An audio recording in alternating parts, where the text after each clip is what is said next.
नमस्कार मित्रांनो, जय शिवराय, जय शंभूराजे. मित्रांनो, आजचा व्हिडिओ तुमच्यासाठी थोडासा वेगळा घेऊन आलेलो आहे. आतापर्यंतचे आपले व्हिडिओ सगळे स्टुडिओमध्ये रेकॉर्ड व्हायचे किंवा एखाद्या रूममध्ये रेकॉर्ड व्हायचे आणि ते तुमच्यासमोर यायचे आणि त्याचा कंटेंटही तसा वेगळा असायचा. पण आजचा व्हिडिओ आणि आजचा कंटेंट दोन्ही वेगळे आहे. हो, आजचा व्हिडिओ थोडासा ब्लॉगिंग टाईप आहे. ह्या व्हिडिओच्या माध्यमातून मी तुम्हाला एक अशी गोष्ट दाखवणार आहे, ती गोष्ट बऱ्याचशा लोकांना माहिती नव्हती. हो, थंबनेल बघून तुम्हाला कळलंच असेल की आपल्या घराच्या अवतीभोवती काही असे स्थळं असतात, असे ठिकाणं असतात की ते आपल्या जवळ असूनसुद्धा आपल्याला माहीत होत नाही.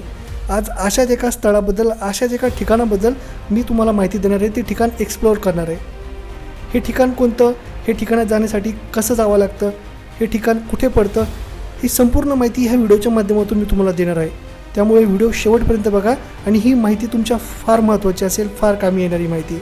त्यामुळे व्हिडिओ शेवटपर्यंत बघा. पावसाळा आणि हिवाळा म्हणलं की हे दोन ऋतू प्रत्येकाच्या मनाला सुखद क्षण देतात, सुखद सहवास देतात.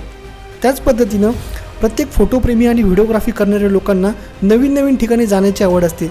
कोणी गडकिल्ल्यांवर जातं, तर कोणी ट्रेकिंगला जातं, तर कोणी सह्याद्रीमध्ये भटकंती करतं, तर कोणी कोकणात जातं.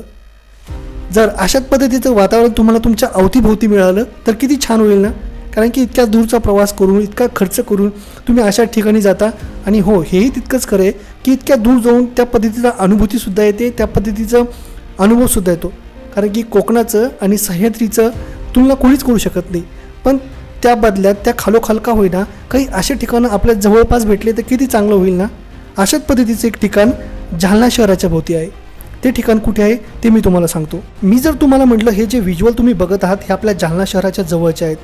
हो, तुम्हाला विश्वास जरी बसत नसेल तरी हे सगळे व्हिज्युअल आपल्या जालना शहराच्या जवळचे आहेत. जालन्यापासून सिंदखेड राजा हे किमान 23 किलोमीटर अंतरावर आहे.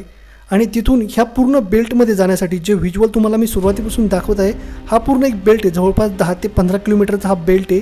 ह्या बेल्टमध्ये जाण्यासाठी 2 मार्ग लागतात.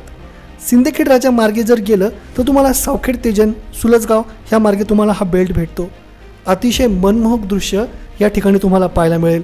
येथीलचं बॅकग्राऊंड, इथलच्या सगळ्या काही गोष्टी तुम्हाला व्हिडिओग्राफीसाठी आणि फोटोग्राफीसाठी किंवा एखाद्या वेब सिरीजसाठी फार फार महत्त्वाच्या आहेत. त्यानंतर ह्या बेल्टमध्ये जाण्यासाठी एक दुसरासुद्धा मार्ग आहे. तो म्हणजे नसीराबाद फाट्यापासून जातो. नसीराबाद फाटा, धांदलवाडी आणि सुलजगाव ह्या मार्गे, म्हणजे दोन्हीकडनं जरी गेलं तर सुलजगाव ह्या दोन्ही मार्गाच्या मध्ये येतं. अशा पद्धतीचा हा बेल्ट आहे. आता तुम्ही व्हिडिओमध्ये बघू शकता की किती मनमोहक दृश्य हे पावसाळ्यामध्ये इथं होतं आहे. इतकं अप्रतिम निसर्गाचं सौंदर्य बघून मलासुद्धा इथं व्हिडिओ बनवावा वाटला. कारण की आपला जो कंटेंट आहे हा मुळात कंटेंट आपला वेगळा आहे. त्या कंटेंटच्या माध्यमातून आपण हिस्टॉरिकल, एज्युकेशनल, पॉलिटिक्सच्या एक्सप्लेनेशन करणारी व्हिडिओ आपण टाकत असतो. पण हा सगळा नजारा बघितल्याच्यानंतर मला राहवलं नाही आणि त्यामुळे मी हा सगळा व्हिडिओ तुमच्यासमोर सादर करतो आहे की जी अनुभूती मला आली, जो अनुभव मला आला, हा अनुभव तुम्हीसुद्धा अनुभवावा. त्यासाठी ह्या व्हिडिओच्या माध्यमातून तुम्हाला मी सांगू इच्छितो की तुम्ही ह्या ठिकाणी नक्की भेट द्या. इतकं सुंदर दृश्य या ठिकाणी आहे की तुम्ही सर्व बघून फार आश्चर्यचकित व्हाल. आश्चर्यचकित होण्याची 2 कारणं 2 वेगळ्या ठिकाणच्या लोकांसाठी.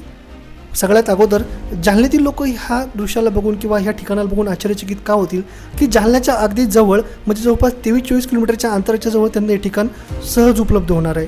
आणि दुसरं महत्त्वाचं म्हणजे संपूर्ण महाराष्ट्रातील लोक जेव्हा व्हिडिओ बघतील त्यावेळेस लोक म्हणतील की वैभव सारखं म्हणतो आहे की आश्चर्यचकित होतील की एवढं आश्चर्यचकित व्हायचं कारण काय. तर मित्रांनो, भावांनो, तुम्हाला सांगतो मी, आम्ही राहतो मराठवाड्यात. आम्हाला एवढी हिरवळ पाहायची सवय नाही आहे. त्यामुळं आमच्या इकडचे लोक उठसूट कोकणात, उठसूट सह्याद्रीमध्ये यासाठीच जातात की आमच्याकडे पाण्याची एवढी सोय नसल्यामुळे एवढी हिरवळ होत नाही. आणि ही एवढी हिरवळ आम्हाला अगदी जवळ भेटते, त्यासाठी आम्ही आश्चर्यचकित होते.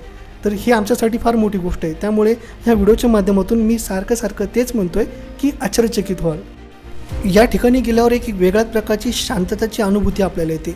इतकं शांतता वातावरण आहे तिथं. इथं अजून एक महत्त्वाची गोष्ट म्हणजे इथं सर्वात जास्त लागवड ही सागवानाची आहे. तुम्ही व्हिडिओमध्ये जेवढे पण झाडं बघतायत ना, हे सगळे झाडं सागवानाचे आहेत. अजून एक महत्त्वाची गोष्ट म्हणजे ह्या भागामध्ये नीलगायचं प्रमाण फार मोठ्या प्रमाणात आहे. नीलगाय म्हणजे काय, नीलगाय घोडा पण दिसत नाही आणि गाय पण दिसत नाही, हे दोघांचं जे मिक्सचर असतं त्याला नीलगाय असं म्हणतात. ही नीलगाय इथं खूप मोठ्या प्रमाणात आहे.